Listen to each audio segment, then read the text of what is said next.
قالت فذلكن الذي لمتنني فيه ولقد راودته عن نفسه فاستعصم ولئن لم يفعل ما آمره ليسجنن وليكونن من الصاغرین۔ عزیز مصر کی بیوی نے کہا، یہی وہ شخص ہے جس کے بارے میں تم لوگ مجھے لان تان کر رہی ہو۔ یقیناً میں نے اس کو پھسلانے کی کوشش کی، لیکن یہ پاک بازی پر قائم رہا، اور میں جس بات کا حکم دے رہی ہوں اگر اس نے اس کو نہیں کیا تو یقیناً قید میں ڈالا جائے گا اور بے عزت ہو کر رہے گا۔ اس آیت کریمہ میں حضرت یوسف علیہ السلام کے بارے میں جو محل کی عورتوں نے لان تان کیا تھا،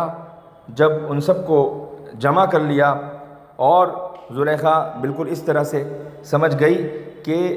یہ خود ان کے حسن و جمال پر فرفتہ ہو گئی ہے اور ان لوگوں نے خود اپنے آپ کو بے قابو کر لیا ہے، تو زلیخا کو موقع ملا کہ عورتوں کے لان تان کا تیر انہی کی طرف لوٹا دے۔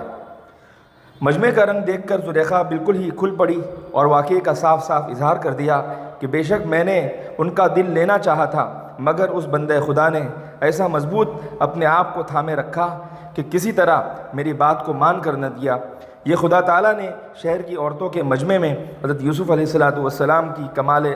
عصمت و عفت اور مکمل پاک دامنی کا اقبالی ثبوت پیش کر دیا، اور زلیخا کی اس گفتگو میں کچھ عورتوں پر اپنی معذوری اور نامرادی کا اظہار تھا تاکہ ان کی ہمدردی حاصل کر سکے، اور کچھ یوسف علیہ السلام کو تحکمانہ دھمکیوں سے مرعوب کرنا تھا کہ وہ خوف زدہ ہو کر آئندہ اس کی مطلب براری پر آمادہ ہو جائے۔ اس لیے وہ ڈرانے اور دھمکانے کے لیے کہہ رہی تھی کہ اگر اس نے میری بات مان کر نہ دی تو اسے ذلت والی قید کی زندگی گزارنی پڑے گی۔ تو زلیخا نے جب دیکھا کہ اس کی ترکیب مکمل طور سے کامیاب ہو گئی ہے اور اس نے آیان حکومت کی عورتوں کو اپنا ہمنوا پا لیا ہے، تو کھل کر دھمکی پر اتر آئی اور کہنے لگی، یوسف نے اگر میری خواہش پوری نہ کی تو پھر میں اسے قید خانے کی راہ دکھاؤں گی اور ذلت و رسوائی کا طوق اس کی گردن میں پڑ کر رہے گا۔ چنانچہ قرآن کریم نے اس کے قول کو نقل کرتے ہوئے فرمایا ہے، وَلَئِن لَّمْ يَفْعَلْ مَا آمُرُهُ لَيُسْجَنَنَّ وَلَيَكُونَ مِنَ الصَّاغِرِينَ۔ اس سے یہی بات سمجھ میں آتی ہے کہ زلیخا کا یہ قول حضرت یوسف علیہ السلام کو ڈرانے اور دھمکانے کے لیے ہے، اور دنیا کا یہ دستور رہا ہے کہ غلط کار قسم کے لوگ